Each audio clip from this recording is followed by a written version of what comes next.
네, 여러분, 오늘 본문은 예수님의 가르침의 정수라고 할 수 있는 원수 사랑입니다. 그런데 우리는 이 가르침을 너무 한 개인에게 집중해서 적용하려는 경향이 있습니다. 예를 들어서 어떤 사람이 다른 사람에게 마음의 상처를 받았습니다. 그런데 그 상태에서 이 말씀을 읽다가 하나님, 나는 아직 그 사람을 사랑할 수가 없어요. 하나님, 나는 아직 원수를 사랑할 수 없습니다. 이렇게 자책을 할 수도 있고요. 또한 더러는 제3자가 섣부르게 위로한답시고 이 말씀을 가지고 예수님께서 원수를 용서하라고 했잖아. 이제 마음 풀어. 이렇게 말을 했다가 오히려 더 큰 상처를 얻게 되는 경우도 있습니다. 그러나 우리는 이 말씀이 한 사람 또한 한 개인에게 적용되는 말씀으로 하나님께서, 예수님께서 이 말씀을 하신 것이 아니라 이 말씀은 공동체에게 주신 말씀이고 하나님 나라를 소개하는 그 연장선상에 있는 말씀이라는 것에서 주목해야 합니다. 여러분, 오늘 본문 압달락에는 예수님께서 복과 화를 선포하십니다.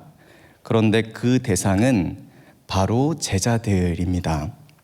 누가복음 6장 20절 말씀에 예수께서 눈을 들어 제자들을 보시고 이르시되 너희 가난한 자는 복이 있나니 하나님의 나라가 너희 것임이요. 여러분, 여기에서 예수님은 눈을 들어서 누구를 보셨다고 합니까? 제자들입니다. 이 제자들은 12명의 제자 공동체를 뜻해요. 예수님께서 12명의 제자 공동체를 세우시고 그들에게 복과 화를 가르치십니다. 그리고 바로 이어서 오늘 본문이 이어지는 것이에요. 그래서 여러분, 우리가 이 말씀을 이해할 때 한 개인에게 주신 말씀이기 전에 궁극적으로 예수님께서는 이 말씀을 제자 공동체에게 주셨다는 것을 기억해야 합니다. 그런데 이 제자 공동체가 예수님께서 죽으시고 부활하신 이후에 어떠한 공동체로 발전을 했습니까? 바로 교회 공동체입니다. 여러분, 원수를 사랑하라, 이 말씀은 결국에는 교회 공동체, 우리에게 주신 예수님의 가르침입니다. 그래서 저는 오늘 본문을 통해서 한 개인의 마음에 그래, 내가 용서해야지, 그래, 내가 더 사랑해야지 라는 마음보다는 우리 교회 공동체, 그리고 우리 가정 공동체, 그리고 우리 직장 공동체, 선교 공동체가 예수님께서 가르쳐 주신 하나님 나라의 질서와 문화를 깨닫고 복음으로 빚어져 가는 것에 소망을 두어 그렇게 세워져 가는 시간이 되기를 축복합니다. 그렇다면 여러분, 오늘 본문을 함께 살펴보겠습니다. 6장 27절에서 28절 말씀 우리가 한번 읽어볼까요? 시작. 그러나 너희 듣는 자에게 내가 이르노니 너희 원수를 사랑하며 너희를 미워하는 자를 선대하며 너희를 저주하는 자를 위하여 축복하며 너희를 모욕하는 자를 위하여 기도하라. 여러분, 원수를 사랑하라, 이 말씀은 우리가 익히 들어왔기 때문에 참 친숙한 예수님의 가르침입니다. 그런데 예수님 공생의 기간이었던 1세기 유대 사회에서는 이 가르침이 매우 생소하고 낯설은 가르침이었어요. 왜냐하면 당시 사회, 정치, 문화적으로 원수에게는 마땅한 보복을 가해야 하는 것이 정당하게 여겨졌기 때문입니다. 심지어는 유대인들이 가장 권위를 두는 성경의 토라의 말씀에서도 동해보복법이라고 있습니다. 여러분, 동해보복법 들어보셨습니까? 레위기 24장 20절 말씀인데요. 제가 읽겠습니다. 상처에는 상처로, 눈에는 눈으로, 이에는 이로 갚을지라. 남에게 상해를 입힌 그대로 그에게 그렇게 할 것이며. 여러분, 이 말씀 잘 아시죠? 이 말씀이 동해보복법입니다. 상처에는 상처, 눈에는 눈, 이에는 이. 여러분 문자적으로만 본다면 이 말씀은 보복을 하는 것에 정당한 이유가 됩니다. 내가 다른 사람에게 상해를 입었다면 다른 사람에게도 마땅히 상해를 입혀도 된다는 말씀으로 보입니다. 하지만 하나님께서 이 말씀을 율법으로 주신 이유는 인간 안에 있는 지독한 죄성 때문입니다. 여러분, 우리의 마음은 어떠한가요? 우리의 마음을 우리가 좀 생각해 본다면 인간의 마음은 다른 사람을 힘으로 지배하고자 합니다. 그리고 개인의 이기심은 다른 사람에게 상처를 주는 것에 대해서 별로 무감각합니다. 그리고 우리의 탐욕과 탐심은 다른 사람의 생명까지도 위협합니다. 여러분, 그것이 우리의 마음의 낱낱한 실체입니다.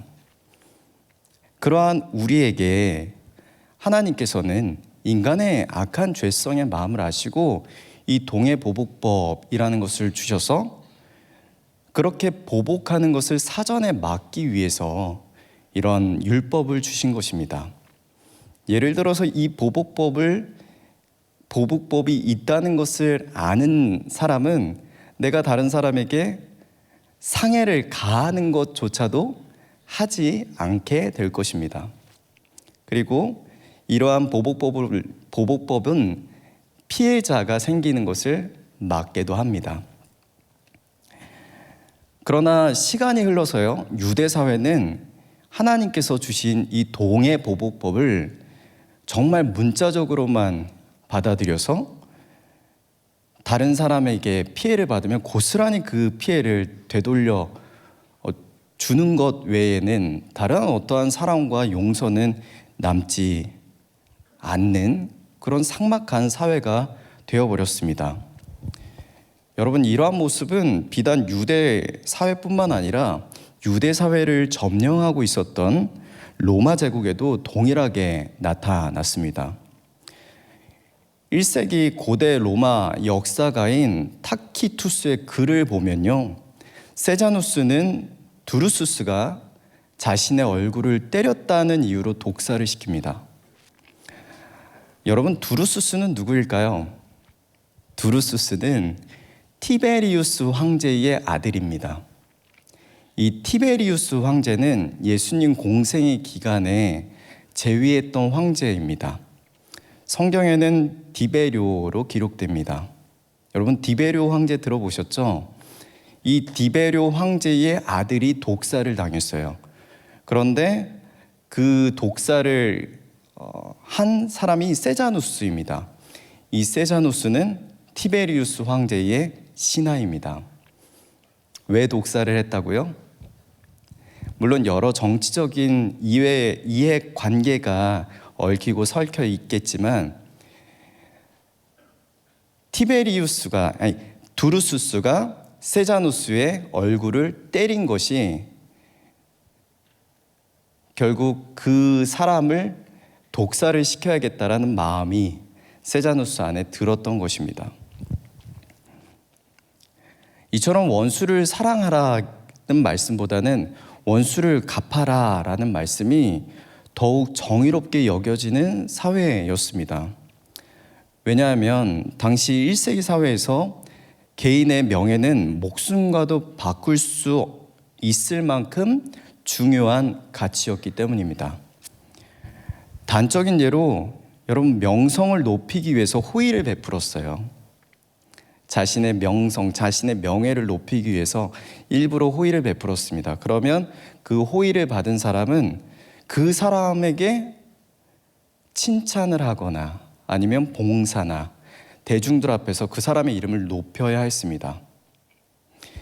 이것이 한 개인이 받는 명예이고 명성입니다.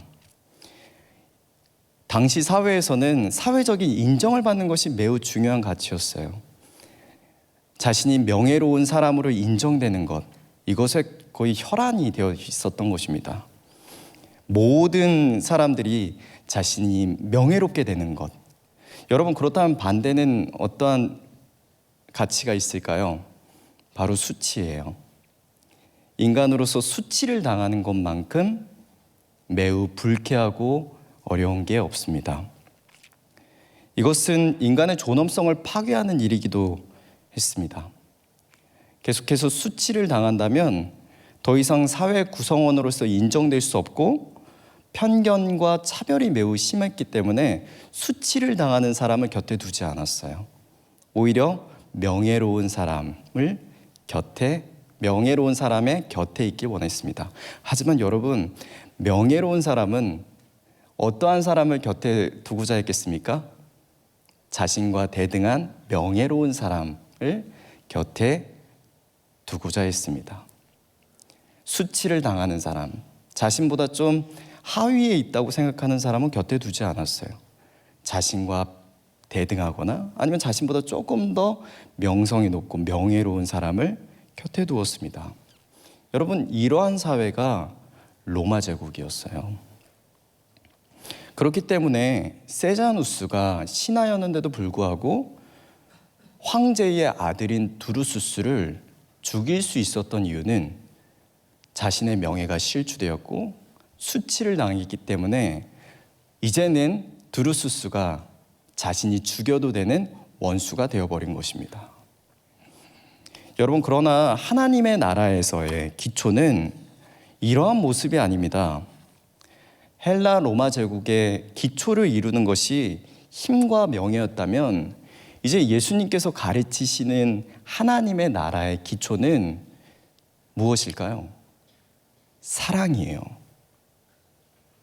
그렇기 때문에 당시 사회에서는 예수님께서 가르치시는 이 사랑이 매우 낯설고 생소한 가르침인 거예요.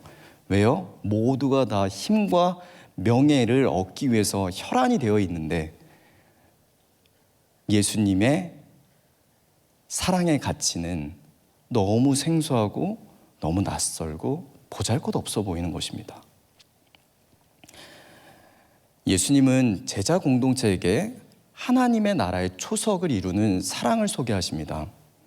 그런데 여러분, 이 사랑은요, 인간이 생각할 수 있을 정도의 에로스적인 사랑이 아닙니다. 우리가 지금 읽었던 본문, 이 말씀을 다시 생각을 해보자면요, 이 사랑을 베푸는 대상은 누구입니까? 원수예요. 그리고 자신을 미워하는 자입니다. 그리고 심지어는 자신을 저주하는 자예요. 더 나아가서 모욕하는 자들에게까지도 예수님은 사랑을 베풀라고 말씀하십니다. 심지어는요, 예수님께서 가르치시는 이 명령에는 4가지 명령형 동사가 나와요. 무엇이냐면 첫 번째는 사랑하라, 두 번째는 선대하라, 세 번째는 축복하라, 네 번째는 기도하라. 여러분, 원수를 사랑하는 것도 어렵잖아요. 그런데 이제 적극적인 행동을 반영해서 선대하라고 말씀하십니다. 그리고 축복하래요. 여러분, 이 축복은 누구에게 하는 것입니까? 하나님께 하는 거예요. 누구를 위해서?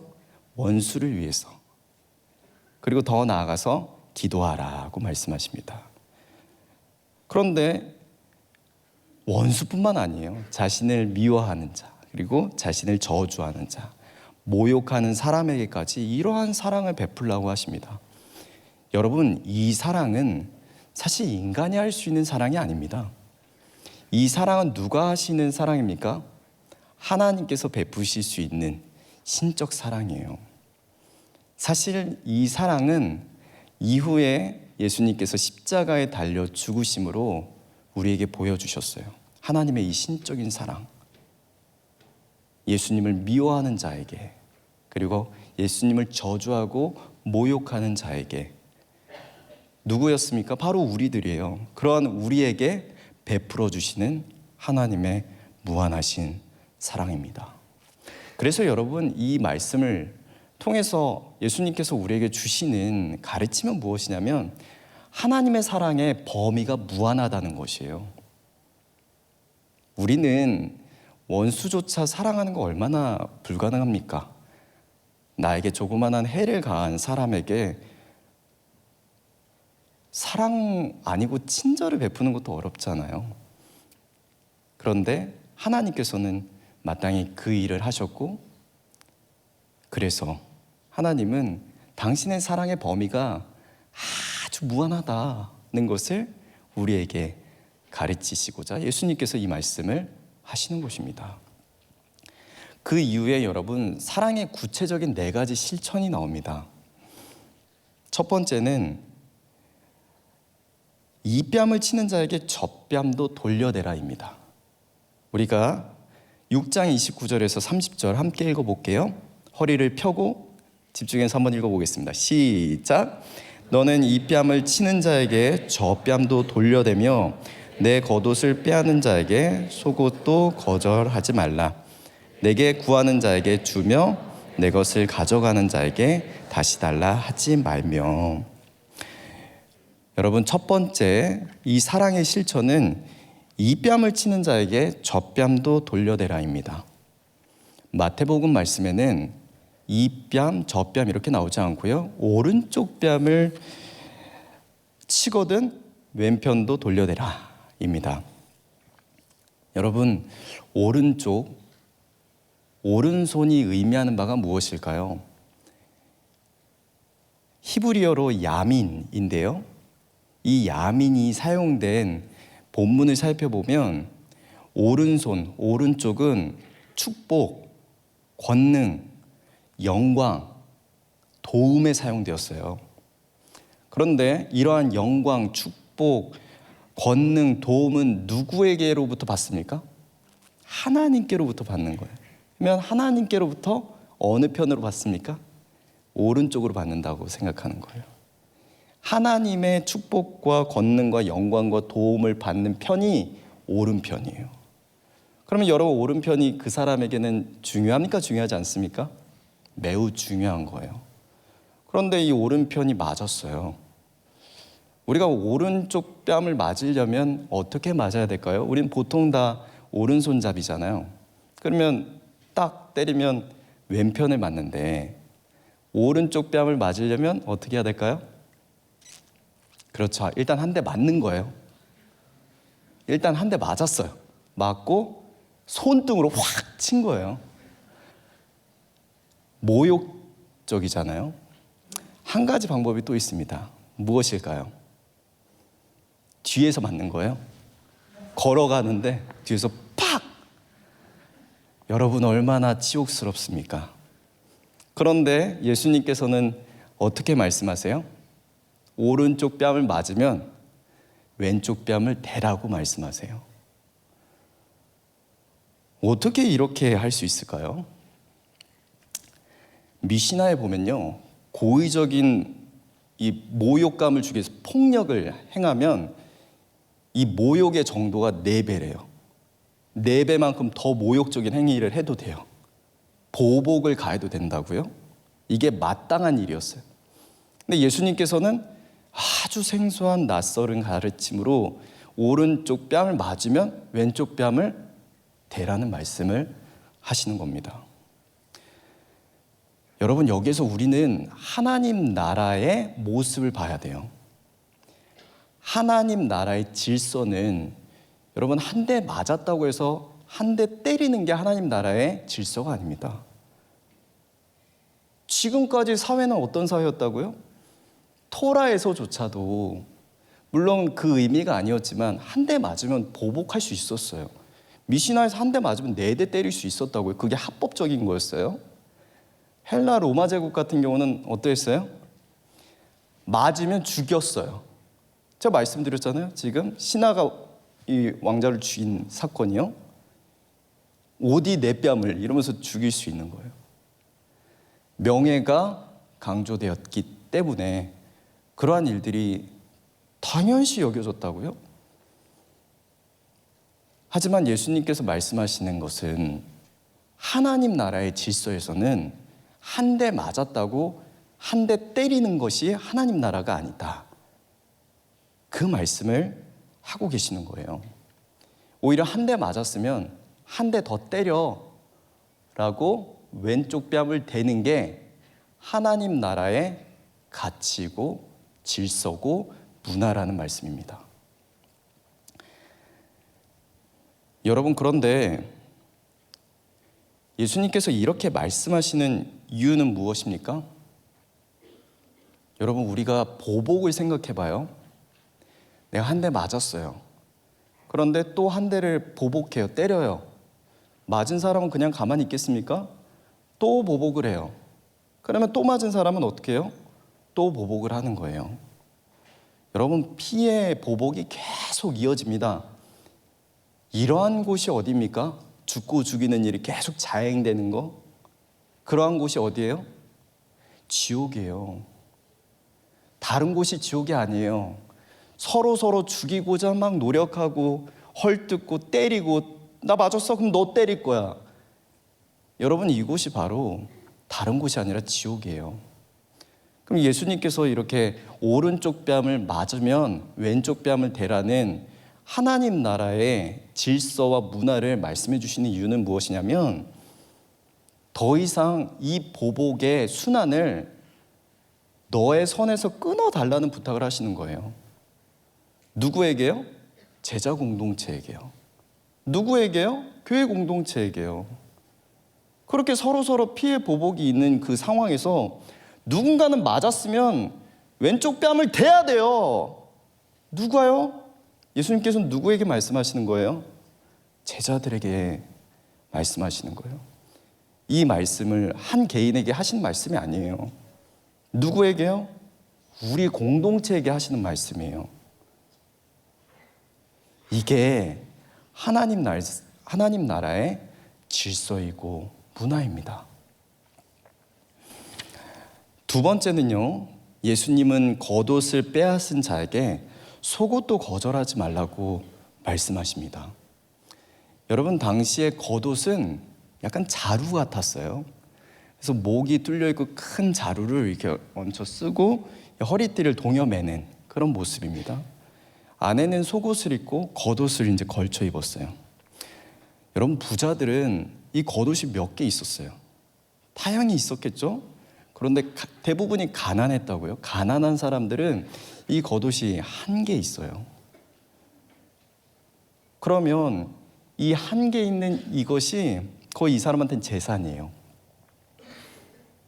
잘 때도 이불처럼 쓰고, 어디 갈 때도 이거 하나 있으면 보따리로 이용도 하고, 거의 재산이었습니다. 그래서 율법에는 이 겉옷을 재산 삼아서 내놓을 수 있었거든요. 그런데 해가 지기 전에 다시 돌려주라는 법이 있어요. 아무리 돈이 없어서 겉옷을 맡긴다, 저당 잡힌다 하더라도 밤이 되면 그것을 다시 돌려주는 게 의무였습니다. 그런데 여러분, 예수님은 겉옷을 빼앗는 자에게 속옷도 거절하지 말라, 이 말씀을 하고 계신다고요? 그렇다면 겉옷을 빼앗은 자는 누구입니까? 누가 겉옷을 빼앗을까요? 제가 지금 말씀드렸죠? 율법에는 겉옷을 저당 잡혀도 밤이 되면 다시 돌려줘야 된다라고 말씀했잖아요. 그러면 누가 겉옷을 빼앗는 자들입니까? 하나님의 율법을 모르는 이방인들이고요. 두 번째는 강도예요. 하나님의 율법을 무시하는 강도입니다. 어떤 말씀이냐면요, 이제는 오른쪽 뺨을 대는 정도로 끝나는 게 아니에요. 이것은 한 국가 안에서 일어날 수 있는 일이잖아요. 한 사회 안에서요. 그런데 이제 겉옷을 빼앗는다는 것은 외부의 침략까지도 당하는 것입니다. 이방인들이 와서 겉옷을 빼앗아요. 하나님의 율법을 무시하는 강도들이 와서 겉옷을 빼앗아요. 그런데 예수님은 어떠한 말씀을 하십니까? 그들에게 속옷까지 내어주라, 그 말씀을 하고 계신 거예요.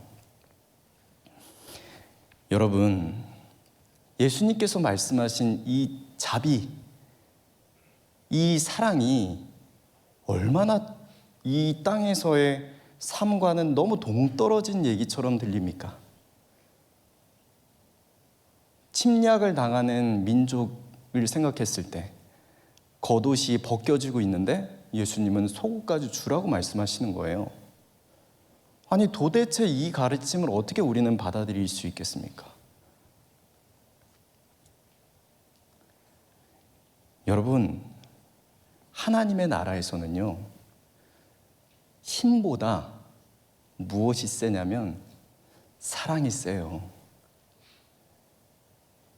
이사야 11장 6절 말씀에 그때에 이리가 어린 양과 함께 살며 표범이 어린 염소와 함께 누우며 송아지와 어린 사자와 살찐 짐승이 함께 있어 어린아이에게 끌리며 암소와 곰이 함께 먹으며 그것들의 새끼가 함께 엎드리며 사자가 소처럼 풀을 먹을 것이며 젖먹는 아이가 독사의 구멍에서 장난하며 젖된 어린아이가 독사의 굴에 손을 넣을 것이라. 이 말씀은 하나님께서 이사야를 통해서 주신 하나님 나라의 모습입니다. 하나님 나라의 모습은 표범과 어린 사자와 곰이 같이 막 약한 짐승들과 함께 어우러지고, 심지어는 젖먹는 아이가 독사의 입에 손을 대어도 평안하고 장난치고 이렇게 자유로운 거예요. 우리가 생각했을 때는 누가 강합니까? 당연히 표범이 강하고요. 어리다고 하지만 사자가 강하고 힘이 강하고, 그래서 힘의 주도권이 거기에 있다라고 생각하잖아요. 그런데 하나님 나라 질서에서는 이 힘은 아무 소용이 없는 거예요.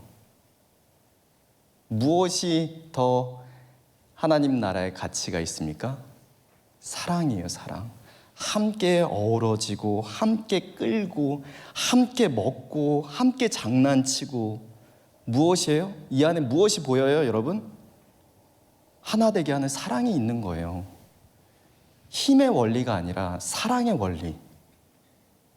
예수님께서 말씀하시는 것은 무엇입니까?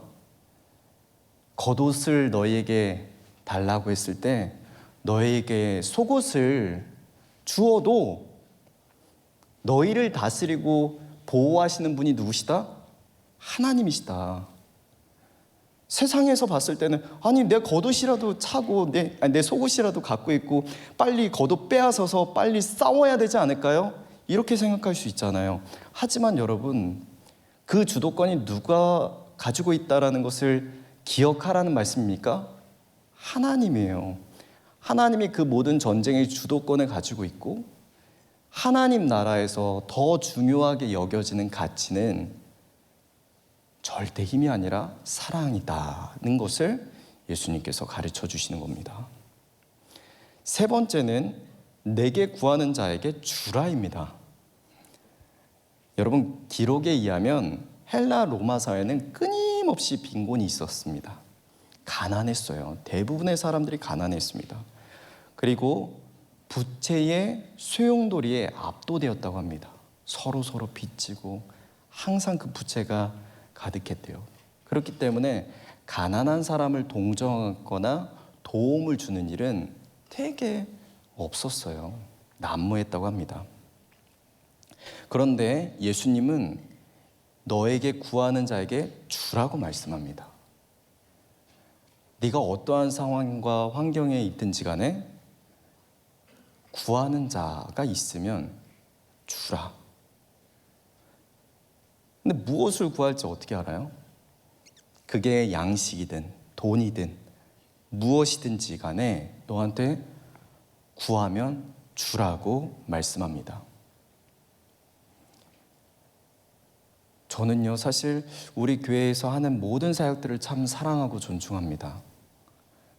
그런데 제가 정말 이건 정말 하나님께서 기뻐하실 하나님 나라의 사역이다라고 생각하는 사역이 서울역 사랑나눔부 사역이에요. 예전에 교회 부임한 지 별로 안 됐을 때, 한 2년, 3년 정도 됐을 때 화요일 날 서울역 사랑나눔부가 하는 이제 서울역에서 이제 도시락을 주는, 밥을 주는 사역에 간 적이 있습니다. 정말 많은 사람들이 줄에 서 있었어요. 근데 그분들에게 다른 어떠한 말도 없이 그냥 밥을 주었어요. 그냥 그들의 끼니 한 끼를 채워드렸습니다. 그리고 가서 대화를 나누는 게 사역의 거의 다였어요. 근데 제가 그때 크게 깨달은 게 하나 있어요. 무엇이냐면, 이렇게 거저 주었을 때, 이렇게 주었을 때 그들의 마음의 문이 아주 조금 열릴 수 있구나. 그리고 하나 더 깨달은 것은, 노숙인이라고 해서 내가 함부로 무시하거나 내가 함부로 판단할 분들이 아니구나. 왜냐면요, 그분들도 그분들의 세계가 있고 그분들이 가지고 있는 생각들이 있더라고요. 제가 그분들의 생각과 그 사고에 때로는 이분들도 정말 어떠한 이유가 있어서 이 자리에 계신 거구나. 제가 그분들과 같이 얘기를 하면서 깨달았던 것입니다. 그런데 우리가 이렇게 할 수 있었던 것은 달라고 했을 때 주었기 때문입니다. 근데 여러분, 우리가 하나님께 기도하는 것도 생각을 해보면 우리가 하나님께 달라고 하잖아요. 근데 하나님은 우리가 그렇게 간청할 때 하나님 우리에게 주시는 분이에요. 그것을 여러분 꼭 믿으시기 바랍니다. 하나님 우리에게 주시는 분이기 때문에 누가 나한테 좀 달라고 하면 넉넉하게 줄 수도 있어야 돼요. 그게 하나님 나라의 질서예요. 내가 하나님께 공급받은 게 이렇게 많이 있는데 내가 다른 사람한테 주는 거에 생색을 내거나 차갑다면 그것을 공급해 주시는 하나님께서 얼마나 안타까우시겠습니까? 그렇기 때문에 하나님의 나라는 자신의 것을 자신의 것으로 주장하고 그 소유권을 하나님께 맡깁니다. 그리고 자신은 대리자가 되어서 공급해 주시는 하나님의 은혜를 전달하는 자가 됩니다. 여러분, 이 모습은 초대교회에서의 모습이었어요. 사도행전 4장 32절 다 함께 읽어보겠습니다. 시작. 믿는 무리가 한 마음과 한 뜻이 되어 모든 물건을 서로 통용하고 자기 재물을 조금이라도 자기의 것이라 하는 이가 하나도 없더라. 자기의 것을 자기의 것이라고 하는 이가 한 명도 없었다고 합니다. 다 누구의 것으로 맡기는 것이에요? 하나님께 그 소유의 그 권리를 맡기는 것입니다. 네 번째는 내 것을 가져가는 자에게 다시 달라 하지 말라입니다. 여러분, 말씀드렸듯이 당시 시대는 개인의 명예와 수치를 매우 중요한 가치로 여기던 사회였습니다. 다른 사람에게 이제 선물을 받게 되면 그거와 똑같은 선물을 줘야 됐던 사회입니다. 내가 다른 사람에게 무엇인가를 받았다면 줘야 되고 줬다면 받아야 되는 사회였습니다. 그래서 이 사회를 나타내는 문구가 하나 있는데요. 그것은 하나에 대한 보답으로 다른 하나를입니다. 하나에 대한 보답으로 다른 하나를 받는 것. 이것이 통념이었어요. 그런데 예수님께서는 어떻게 말씀하시냐면요. 마태복음 10장 8절 말씀에 너희는 거저 받았으니 거저 주라고 말씀합니다. 다시 받을 거 생각하지 말고 그냥 주어라고 말씀하세요. 여러분, 이렇게 말씀하시는 이유가 무엇입니까? 우리가 하나님께 거저 받았기 때문입니다. 하나님께서 거저 주셨기 때문에 예수님은 내 것을 가져가는 자에게 다시 돌려달라고 하지 말고 그냥 기쁜 마음으로 주라고 말씀하시는 겁니다. 여러분, 하나님의 나라는 어떠한 대가를 기대하며 호의를 베풀지 않습니다. 하나님의 나라는 하나님께서 우리에게 베푸신 무한한 사랑을 흘려보냅니다. 저는 우리 공동체가 하나님의 나라가 되길 소망합니다. 우리 교회 공동체, 또한 여러분들이 속해 있는 가정 공동체, 그리고 여러분들이 속해 있는 이러한 직장 공동체, 선교 공동체, 여러 공동체가 있잖아요. 이러한 공동체가 정말 하나님의 나라가 되기를 소망해요. 그런데 어떤 분은 이렇게 반문하시는 경우도 있을 거예요. 목사님, 이 사회가 얼마나 악한지 모르십니까? 이제는 가는 말이 고우면 얕본다고 해요. 그리고 3번 참으면 뭐가 돼요? 호구가 된다. 여러분, 이런 어록이 있더라고요. 이 사회가 여러분 그만큼 악해요. 그런 사회 속에서 우리 그리스도인들이 살아가는 게 얼마나 힘들겠습니까? 그렇기 때문에 아니 목사님 그래요. 그런데 이 사회는 그렇게 녹록지가 않아요. 얼마나 힘든데요. 여러분 알아요. 그런데 여러분, 이 사회는 사단이 아직 지배하고 있는 사회예요. 사단이 지배하고 있는 사회는 아까도 말씀드렸던 힘과 명예가 그 기초를 이루고 있어요.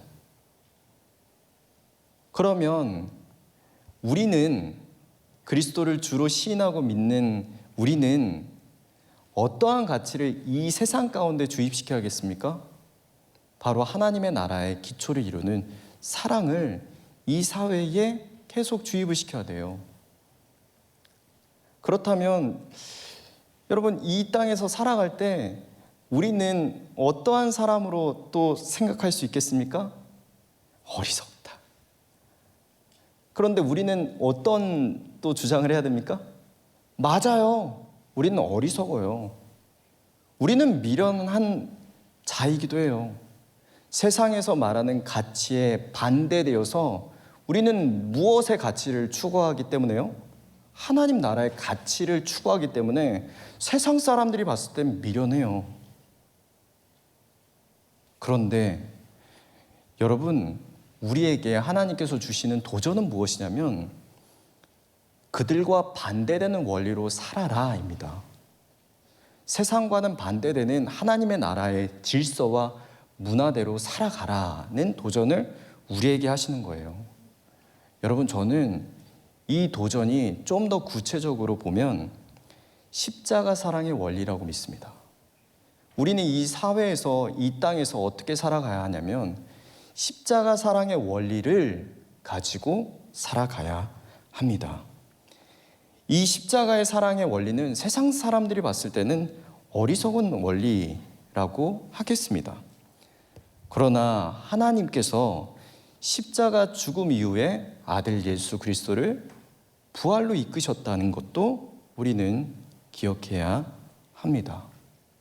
우리가 십자가의 사랑의 원리대로 살아갈 때 세상 사람들이 봤을 때 그건 실패한 거야, 그거는 네가 잘못 사는 거야, 넌 어리석은 거야 라고 하지만 그것은 세상의 관점이고요. 하나님께서 주목하시는 그 모습은 하나님의 사랑을 그 자리 가운데 뿌렸을 때 하나님께서는 그 모습을 기뻐하시고 그 자리가, 그 공동체가 하나님의 나라가 되고 하나님이 기뻐하시는 모습이 되어가는 것입니다. 제가 지금 이제 하나 예화를 들 텐데요. 이미 이것을 들은 분들은 많이 있을 거예요. 우리 사랑하는 오진, 우리 간사님들 아실 거예요. 제가 예전에 한 번 경험했던 일을 여러분들과 한번 나눠보려고 합니다. 제가 예전에 이 선교단체에서 훈련을 받다가 한 자매가 저를 불렀어요. 그 자매가 저한테 갑자기 형제님, 저는 형제님이 싫어요 이러더라고요. 그래서 제가 밥 먹고 나오다가 갑자기 그렇게 얘기하니까 제가 제가 싫어요? 죄송해요.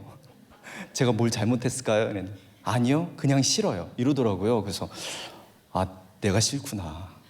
내가 뭘 잘못했을까? 그리고 이제 남자 숙소에 가가지고 친한 형제한테, 형제님, 저 자매가 저 싫다고 하는데 제가 좀 싫은가요? 제가 뭔가 좀 잘못하고 있나요? 이거 한번 물어봤어요. 근데 아니라는 거예요.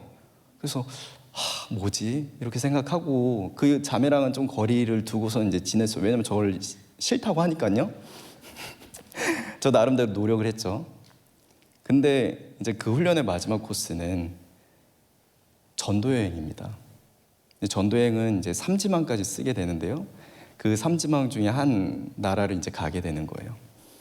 이렇게 선교지가 발표되는 날 얼마나 두근두근거립니까? 근데 이제 이름이 떡떡 뜨더라고요. 김성원 딱 하면 팀장이 돼버렸어요. 제가 김성원 뭐 누구누구 딱 이렇게 뜨는데 맨 마지막에 누구 이름이 떠요? 자매 이름이 딱 뜨는 거예요. 근데 제가 그걸 보면서 하나님께 기도가 나오더라고요. 하나님, 저 자매가 저 싫다고 했는데 제가 어떻게 합니까? 근데 그때 제가 하나님께서 저한테 이러한 마음 주시더라고요. 무슨 마음이냐면, 성원아, 네가 졸업하는 건 내 관심이 아니다. 너는 알아서 잘 졸업할 거다. 근데 저 자매를 졸업시켜라. 이러한 마음을 갑자기 저한테 떡 주시는 거예요. 그래서 알겠습니다, 하나님. 일단 알겠습니다. 하고 이제 모임을 진행을 하는데 자매가 너무 경제적으로 힘들다 보니까 재정이 없어요. 진짜 그때 생각하면 저희 가정도 너무 재정이 없는데 이 자매가 한 150만 원을 채워야 되는데 20만 원밖에 못 채우는 거예요. 30만 원밖에. 그러니까 한 130만 원 어디선가 갖고 와야 되잖아요. 다른 사람이 채워야 되는 거예요. 우리 교회 가가지고 후원을 요청하고 집사님들, 권사님들 만나서 요청하고 진짜 은혜로 가게 되었습니다. 제가 그 모든 재정이 다 채워지고 났을 때 얼마나 기뻤는지, 정말 하나님 살아계십니다. 하나님, 제가 태국을 가는군요. 너무 기뻤어요. 근데 여러분, 가서 좋았을까요? 힘들었을까요? 힘들었어요. 그것도 너무 힘들었어요. 왜냐면 저를 싫다고 했던 자매가 이제 식사를 담당을 하게 됐어요. 자기가 이 일은 해보고 싶다고 하니까 그래요, 하세요 하고 이제 식사를 담당하게 했는데, 저희가 7명인데 항상 현지식을 먹어야 된다고 참치도 하나 혹은 2개, 김도 하나 혹은 2개. 그러니까 7명의 젓가락이 다 그 하나로만 꽂히니까 다들 마음이 힘든 거예요. 나 그래도 좀 깨끗한 거 먹고 싶은데 이러면서 막 마음이 막 힘든 거예요. 이 자매가 어디로 튈지 몰라요. 그러니까는 이렇게 버스에 올라타면 항상 제가 두리번 이 자매 괜찮나? 저 자매 괜찮나? 눈치를 보니까 어느 날은 저한테, 형제님 너무 눈치 보시는 것 같다. 눈치 좀 보지 말라고. 그러니까 마음이 막 너무 힘들더라고요. 근데 여러분, 그런 상황에서 제가 진짜 안 되겠다. 어떻게든 우리 팀이 잘 끝나야 된다. 라는 생각에 시스터스 데이를 했습니다. 이 시스터스 데이는 뭐냐면 진짜 아침부터 저녁까지 자매를 위한 날이에요. 자매들을 이제 위한 날이에요. 그래서 모닝콜도 해주고 식사도 준비해주고 모든 에스코트를 이제 형제들이 다 하는 거예요. 근데 형제가 2명밖에 없었거든요. 저랑 형제 1명. 그러니까 아침에 모닝콜을 해도 2명밖에 할 수가 없어요. 제가 아침에 일어나서, 형제님 내일 우리가 이 분위기를 되게 좋게 만들어 봅시다. 이렇게 얘기하고, 당신은 사랑받기 위해 태어난 사람, 이렇게 기타를 치면서 이제 노래를 부르는데 갑자기 저 멀리에서 시끄러워요! 이러는 거예요. 제가 그 얘기를 딱 듣는 순간, 자매님 죄송해요, 시끄러워요! 막 이러면서 미안해요 하고서 막 또 도망쳤어요. 그래서 시끄러웠구나 또 이렇게 생각하고, 그리고서는 이제 그날 밤이었어요. 그래도 우리가 가기 전에 잘 끝내야지, 그런 생각에 애찬식을 했습니다. 여러분, 애찬식은 무엇이냐면요, 서로의 입에다가 떡을 띄워주고 또 이렇게 포도주를 주면서, 포도 주스를 주면서 서로 이제 이렇게 분위기를 이렇게 화해하고 하나 되게 하는. 여러분, 애찬식은 실패가 없어요. 우리 간사님들 꼭 해보세요. 근데 물론 여러분, 제가 그 자매한테 입에다 이렇게 넣어주지 않습니다. 저는 이제 기타 치면서 서로 이제 할 수 있도록 분위기를 이제 만들어 주는데, 갑자기 이제 자매 리더가 그 자매 앞에서 막 어쩔 줄 몰라 하는 거예요. 자매님 막 이러면서 4살이나 많은 언니가 계속 그렇게 모습을 보이는 거예요. 저도 처음에는 당신은 사랑받기 하다가 그 모습을 보니까 제가 지금까지 막 사도신경 외우면서 뚜껑 잡고 막 주기도문 외웠던 그 뚜껑이 갑자기 하나님 빡빡 이렇게 날아가는 거야, 하늘로. 더 이상 내가 이게 참을 수가 없는 거예요. 그래서 그때 진짜 제가 정색을 하면서 그 자매한테 화를 냈어요. 자매님, 지금 뭐 하시는 거예요? 저는 당장이라도 자매님을 한국으로 보낼 수 있는 사람인 거 모르세요? 자매님 뭐 하시는 거예요? 근데 그때였어요, 여러분. 그 자리에 있었던 남자군 여자군 다 울고 들어가는 거예요. 우리 팀 깨졌어! 이러면서 막. 근데 제가 그 다음 날부터 보니까 모든 사람들이 다 참고 있었던 거예요. 모든 사람들이 이 자매를 위해서 기도하고 있었고 참고 있었던 거예요, 사실은. 근데 더 이상 참지 못한 팀장의 모습을 보고서는 울고 다 날아간 거예요. 제가 그 다음 날부터 미안하다, 내가 화를 내서 미안하다, 얼마나 사과했는지 몰라요. 근데 제가 이해가 되지 않은 하나의 지점이 있었어요. 뭐냐면 이 자매가 1지망, 2지망, 3지망을 써내는 나라에 태국이 없었어요. 근데 이 자매가 태국으로 오게 된 게 너무 신기한 거예요. 이상한 거예요. 보통 1지망에 다 가거든요. 아니면 2지망 때. 이 자매님은 3지망까지 태국을 쓰지 않았는데 이렇게 들어간 게 너무 신기해가지고 제가 한번 끝나고 난 다음에 가서 물어봤어요, 교장 선생님한테. 근데 그 교장 선생님이 너무 정직해요. 뭐라고 하시냐면, 성환아, 너라면 갈 수 있을 거라 생각했어. 근데 다른 간사들은 안 받더라, 이러시는 거예요. 근데 제가 그 말을 듣고 너무 마음에 이 상처가 돼가지고 당장이라도 그냥 그 훈련은 그냥 끝내고 돌아가고 싶은 마음이 들더라고요. 근데 그때 이제 잘 이게 마무리가 되고 난 다음에 잘 수련은 하게 됐어요. 그리고 여러분, 이렇게 나는 이제 끝났다, 그냥 이렇게 좀 아쉽지만 이렇게 끝났구나, 그리고 그냥 선교가 이렇게 좀 아쉽지만 이렇게 끝났네, 그냥 이러고 있었어요. 그리고선 8개월이 지났습니다.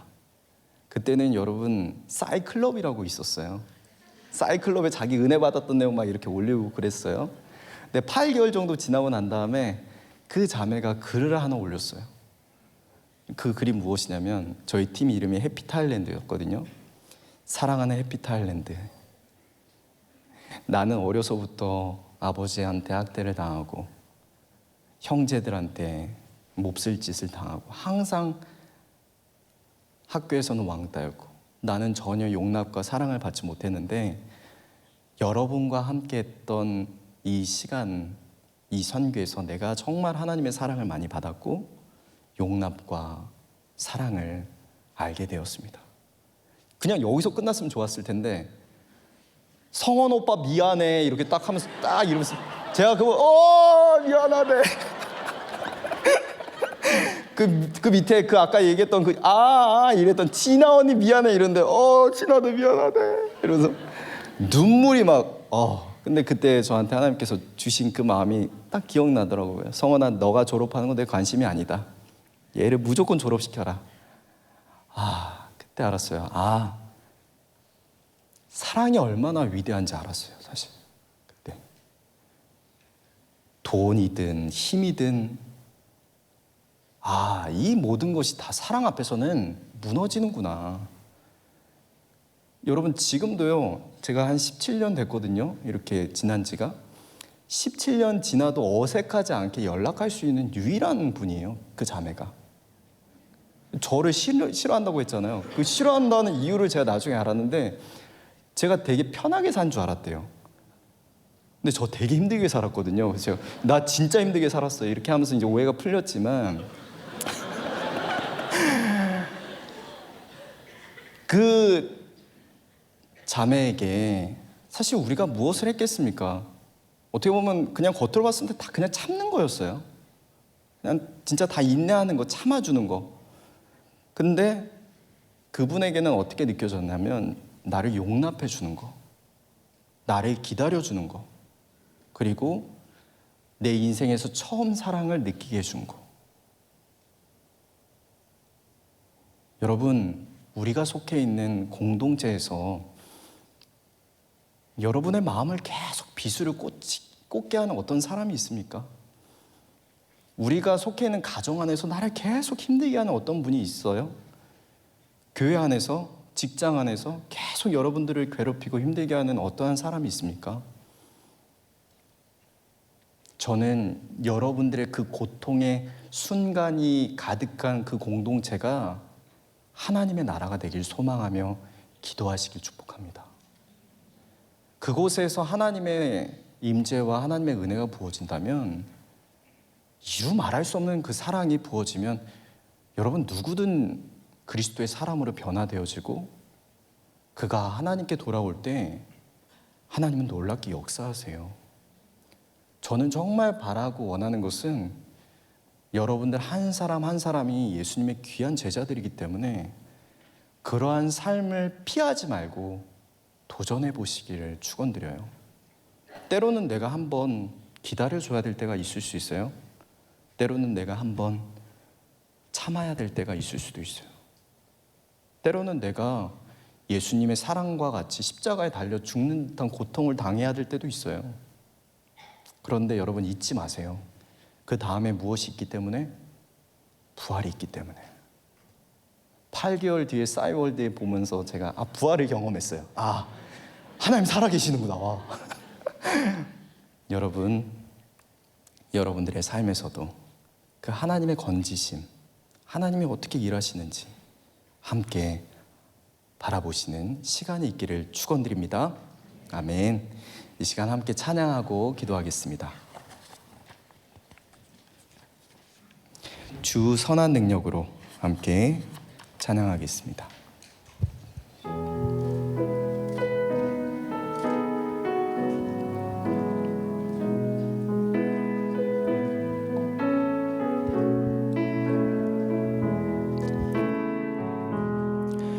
주 선한 능력으로 안으시네. 그 크신 팔로 날 붙드시네.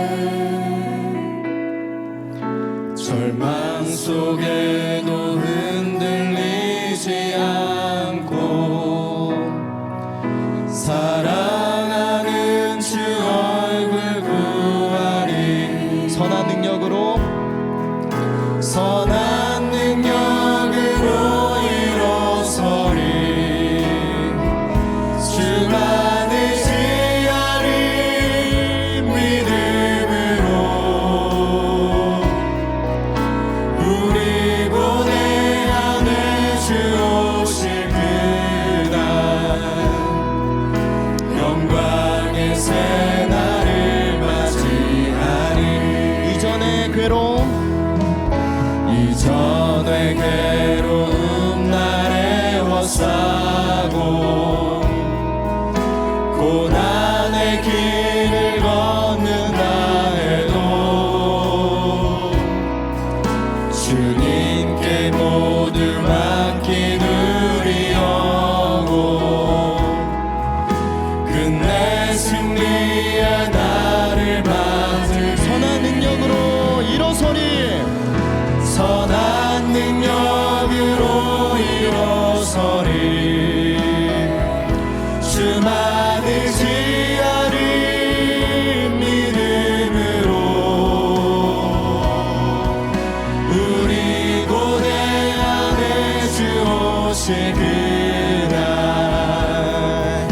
영광의 새 날을 맞이하리. 주님이 마신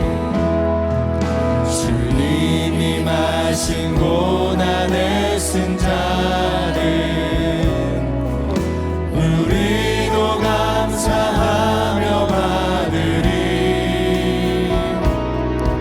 주님의 남은 고난 채워가며 예수와 복음 위에 살리라. 예수와 복음 위에 살리라. 우리 두 손을 높이 들고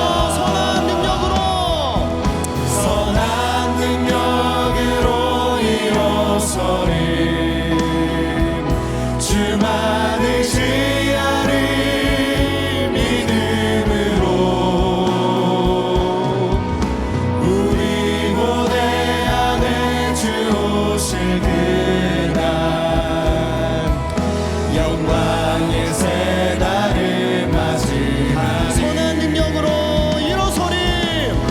선한 능력으로 일어서리